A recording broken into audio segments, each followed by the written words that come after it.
Hello and welcome back to Bits and Bobs. Today's video is all about the 1964 sovereign from the reign of Queen Elizabeth II, the coin we can see on screen now. I'll first go through the design of the coin and then move on to the facts and figures. So here we have to the reverse the absolutely iconic and classic portrait of St. George slaying the dragon done by Benedetto Pesucci, whose initials can be seen there to the right of the coin. Now the main design of course is St. George slaying the dragon. You can see him there wearing a cape and a helmet, on horseback with the horse on hind legs and the dragon underfoot, ready to be put to death, as the famous story goes. At the bottom there we can see the date of the coin, 1964, of course the year it was made, and then around the rim we can see small teeth, milling or beading, protecting the coin from being clipped or shaven, ensuring no gold can be shaven off or clipped off without being recognised for those looking to buy, trade or spend with this coin. Moving to the obverse now we can see a portrait of the young Queen Elizabeth II. This is her first portrait and was done by Mary Gillick. The Queen's feature facing to the right, with no crown, but we can see a small laureate in her hair. Around her we can see the legend, in abbreviated Latin.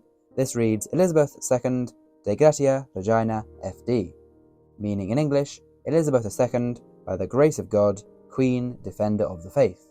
This is her title as monarch, and in reference to the fact that they believed God had chosen the Queen to rule, as that was the tradition that they believed God chooses the Queen to rule, or the monarch to rule at that time.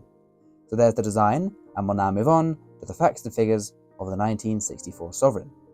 So this coin was produced at the Tower Hill Mint, one of the final coins we made there after they stopped making coins in the 70s. The coin is composed of 0.917 gold, so 91.7% pure gold, which is known better perhaps as 22 karat gold for the purity of the content within the coin.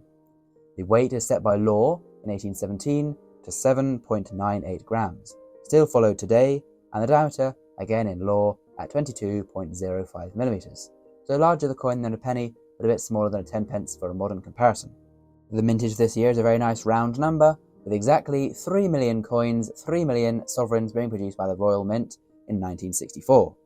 The sovereign coin is worth 240 pence, which was 20 shillings, or £1 sterling, when produced in pre-decimal times back in the 60s. And back in 1964, one sovereign was equal to £25 and 40 pence today. So a good buying power there in today's money. So, you could buy a lot more with a pound then than you could today. And although you wouldn't spend the coin even then in the 60s, you can still spend them today, but I would even less recommend doing it now, as the prices today are very high. Selling for £465 in poor condition, around £470 in fine condition, up to £500 in extremely fine grade, and £535 in uncirculated. So a very high price there, of course, due to the composition, as the sovereign is made out of gold, a very valuable metal for coins. So there we go. Comment down below, do you have any Elizabeth II sovereigns? And if you do, which of her portraits does look the best in your opinion? So there we go.